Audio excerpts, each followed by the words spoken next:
Halo teman-teman, perkenalkan saya Imam Tri Hidayat. Di video kali ini saya akan sedikit menjelaskan tentang apa itu sistem operasi. Oke, kita mulai saja.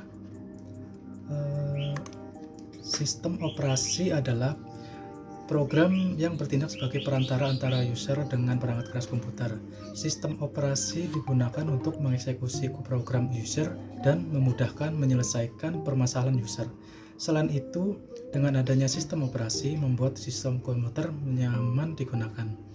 Tujuan sistem operasi memudahkan user, efisiensi, dan kemampuan untuk berkembang. Nah, sistem operasi itu jadi seperti software yang ditanam di dalam komputer dengan tujuan untuk penerjemah ketika user sedang menggunakan desktop atau perangkat lainnya. Oke, kita lanjut.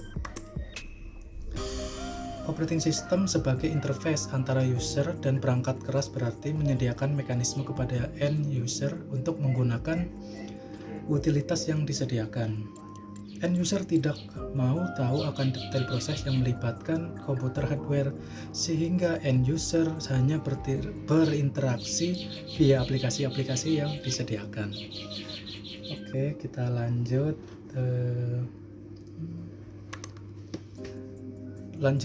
Komponen sistem operasi. Nah, di sini komponen-komponen di dalam sistem operasi ada 5. Yang pertama, manajemen proses, manajemen memori utama, manajemen secondary storage, manajemen sistem input dan output, manajemen berkas. Oke, lanjut. Manajemen proses. Di antaranya manajemen proses itu, proses adalah keadaan ketika sebuah program sedang dieksekusi.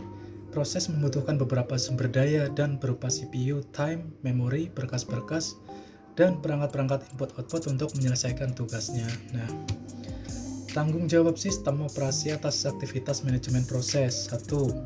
Pembuatan dan penghapusan proses, pengguna dan sistem proses. Kedua, menunda atau melanjutkan proses. Ketiga, menyediakan mekanisme proses sinkronisasi. Dan 4, menyediakan mekanisme untuk proses komunikasi. Dan yang terakhir, yang kelima, menyediakan mekanisme untuk penanganan deadlock. Oke, lanjut. Manajemen memori utama. Memori utama adalah sebuah array yang terdiri dari word atau byte yang ukurannya mencapai ratusan, ribuan, atau bahkan jutaan. Memori utama berfungsi sebagai tempat penyimpanan yang akses datanya digunakan oleh CPU dan perangkat input dan output. Memori utama termasuk tempat penyimpanan data yang sementara violated, artinya data dapat hilang begitu sistem dimatikan. Dan tanggung jawab sistem operasi atau aktivitas manajemen memori. 1. Menjaga track memori yang sedang digunakan dan siapa yang menggunakannya. Kedua, memilih program yang akan di-load ke memori. Dan yang ketiga, mengalokasikan dan dealokasikan ruang memori sesuai kebutuhan. Oke, selanjutnya manajemen secondary storage. Data yang disimpan dalam memori utama bersifat sementara dan jumlahnya sangat kecil. Oleh karena itu, untuk menyimpan keseluruhan data dan program komputer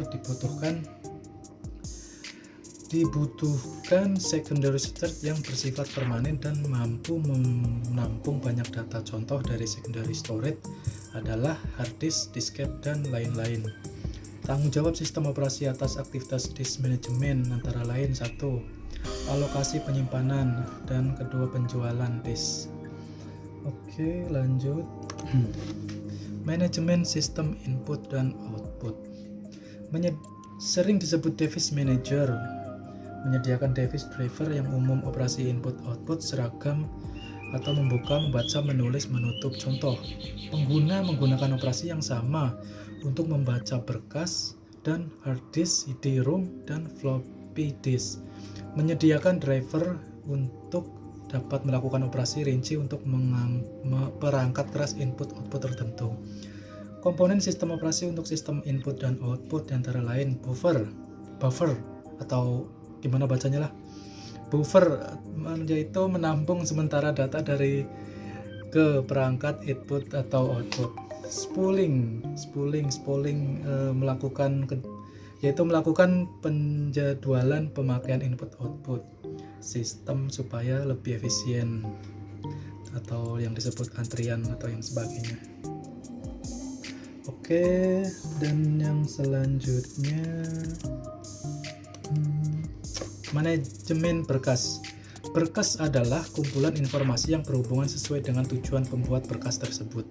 Berkas dapat mempunyai struktur yang bersifat hierarkis atau direktori, volume, dan lain-lain. Tanggung jawab sistem operasi atas aktivitas manajemen berkas diantaranya 1. Pembuatan dan penghapusan berkas. Pembuatan dan penghapusan direktori. Mendukung manipulasi berkas dan direktori. Memetakan berkas ke secondary storage, dan yang terakhir membackup berkas ke media penyimpanan yang permanen. Oke, yang saya kira cukup sampai di sini. Mungkin agak berantakan cara penyampaiannya atau masih banyak kesalahan dalam penyampaiannya. Ini hanya proses pembelajaran dari saya. Kurang lebihnya mohon maaf. Dan sampai jumpa.